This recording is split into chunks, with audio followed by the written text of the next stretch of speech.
여러분을 볼 때 그런 시기심이 있어요. 성령이 시기하기까지 너희를 사모한다 그러잖아요. 가시나무와 같은 자들이 장미로 변하는 그러한 것에 대한 내가 시기심이 있습니다. 주님을 그렇게 병들던 것처럼 사랑해야 된다는 거예요. 그래서 그렇게 사랑하리를 하는 진짜 장미로 우리가 변화될 것입니다. 아멘. 그래서 여기 보면은 나의 사랑하는 자는 희고도 불고 만사람에 뛰어난다 그러잖아요.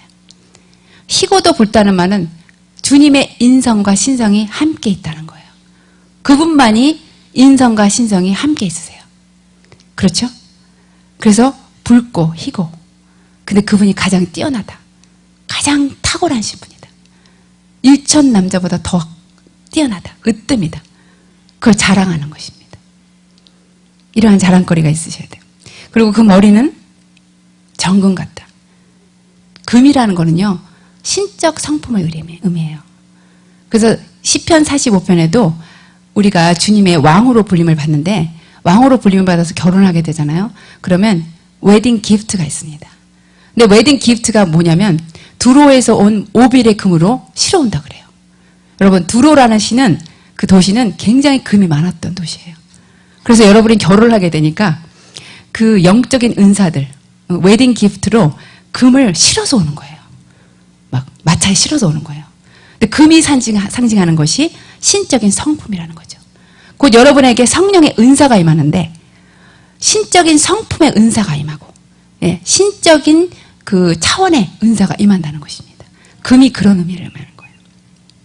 근데 그 예수 그리스도의 머리는 정금과 같다 그래요. 신성이 둘러있다는 것입니다. 그런데 머리털은요, 헌신을 의미한대요. 그래서 저번에도 제가 신부학교에도 말씀드린 것처럼 우리 신부로서도 머리털에 헌신이 있잖아요. 그래서 우리가 모든 머리를 길러야 되지 않을까, 그런 말씀을 드렸는데, 주님도 헌신하시는 거 아십니까? 여러분, 우리만 헌신하는 게 아니에요. 우리가 헌신할 때 주님도 동일하게 헌신하시는데, 우리하고는 비교할 수 없는 헌신을 하시는 거예요. 그래서 이사야를 보면은 66장까지 있잖아요. 근데 1장부터 39장까지는 우리의 헌신입니다. 회개해야 됩니다. 심판이 옵니다. 예비해야 됩니다. 우리가 헌신해야 됩니다. 그런데 40장부터 66장까지는 뭔지 아세요? 주님의 헌신을 얘기하고 있어요. 너희들이 나에게 이렇게 헌신하면 내가 너에게 이렇게 헌신할 것이다. 그래서 주님도 머리털이 있는데 고불고불하고 까마귀 같다. 고불고불하고 까마귀 같다. 까마귀같이 검다. 그거는 젊은 사람의 머리털이라는 거예요. 여러분, 노인의 머리털이 아니라는 겁니다. 젊은 사람의 머리털인데 우리 목사님처럼 꼬불꼬불하고 아주 검은 거예요. 그것은 젊은 사람의 열정으로 너희들을 내가 헌신하겠다. 노인의 세약한 그 헌신이 아니라 청춘의 그 아주 황금 시기에 같은 그 열정으로 내가 너희를 사랑할 것이다. 그 헌신을 우리에게 주십니다. 여러분, 우리가 헌신하는 것이 너무 보잘것없지만 하나님이 나에게 헌신할 때 그 상상해 보세요. 그 헌신이 어떻겠어요? 엄청날 것이에요. 영원토록 불타는 활력적인 열정의 헌신이 주님이 우리에게 오시게 하시는 것입니다. 또한 눈은 시냇가의 비둘기 같다. 그래서 저번에도 말씀드렸지만 눈은 통찰력을 의미해요. 그래서 주님은 주님의 일관적인 비전을 가지고 우리를 보시고 계십니다. 지혜의 눈이에요. 수많은 영혼을 담은 눈이에요. 주님의 눈을 보신 적이 있으세요? 그분의 눈은 모든 이 땅의 영혼들을 다 담고 계셨어요. 엄청나게 아름다운 눈이셨어요. 그 눈 속으로 들어가 보셨어요? 그 눈 속으로 들어가 보시면 그분의 심장으로 들어갈 수가 있습니다.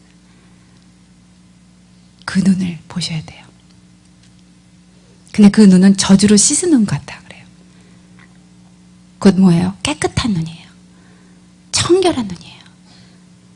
여러분, 죄인들의 눈은 아주 더럽습니다. 영으로 영꿈을 꾸게 되면은 그 악한 영혼들의 모습이 나타나잖아요. 그들의 특징이 눈이 더럽다는 거예요. 아주 더럽습니다. 근데 주님의 눈은 저주로 씻은 눈과 같아요. 청결한 눈이세요. 깨끗한 눈이세요. 그리고 불꽃 같은 눈이세요. 그리고 그 불꽃 같은 눈에서 빛이 나오십니다. 그 눈이 우리를 쳐다볼 때 우리는 소멸당해요. 아멘. 그 눈을 자랑하셔야 돼요. 아멘. 그리고 그 뺨은 향기로운 꽃밭 같다 그래요. 어저께 제가 여기 앉아 있는데 라일락 향기가 확 났어요. 여러분, 천국의 향기들이 있잖아요. 근데 그 향기의 대부분이 꽃향기예요. 그래가지고 라일락 향기, 백합화 향기, 아카시아 향기. 여러분, 법궤가 무슨 나무로 만들어졌는지 아세요?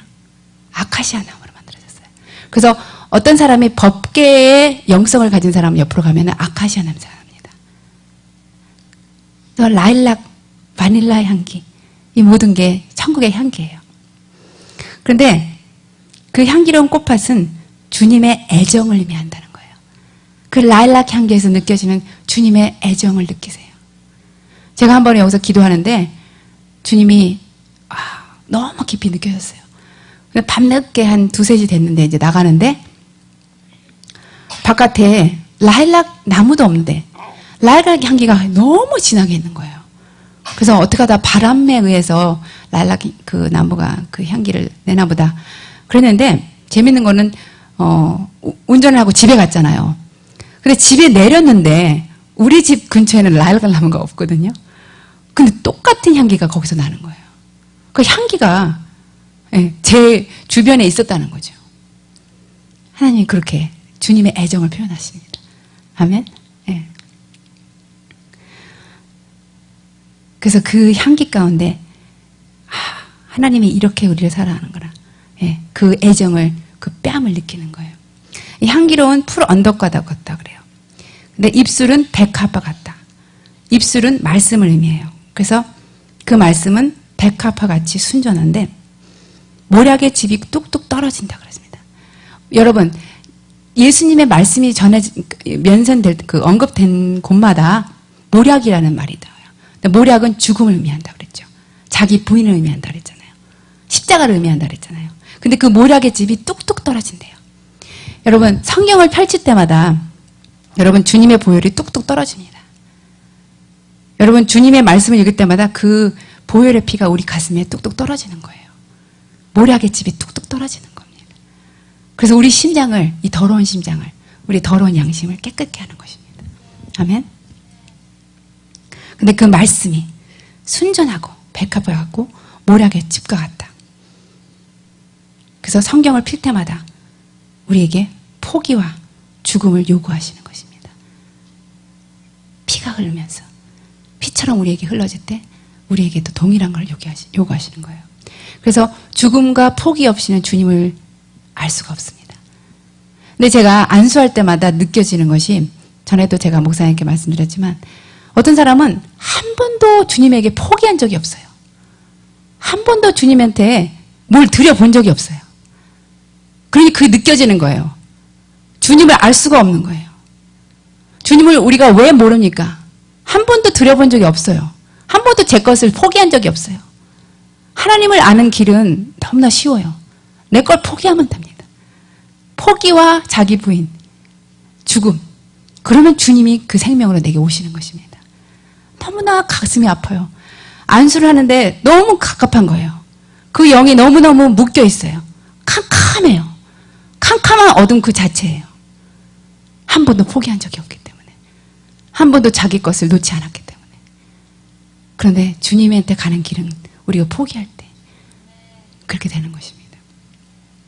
그리고 그 손은 황옥을 물린 황금 놀이개 같다 그래요. 그래서 역사와 활동을 얘기해요. 하나님의 신적 성품 안에서 하나님이 역사하신 거. 근데 하나님의 신적 성품은 그분의 사역하고 동일시됩니다. 그래서 그분의 성품이 그분의 사역이에요. 그분의 사역이 그분의 성품이에요. 그런데 우리들은 어떠냐면 우리의 성품과 우리의 사역이 따로 놀아요. 우리는 아직 그 성품이 아닌데 사역은 그렇게 보일 수가 있습니다. 하지만 주님의 사역은 동일시된 거예요. 그분이 그러한 인격이시기 때문에 그러한 사역을 하신 것입니다. 우리도 그렇게 돼야 됩니다. 우리의 사역과 우리의 인격이 동일시돼야 돼요. 그 부분이 가장 힘든 거예요. 우린 드러날 수 있지만 그 우리의 성품은 아직도 주님하고 닮지 않을 수 있어요. 하지만 주님은 동일했습니다. 그분의 성품과 그분의 사역이. 그분이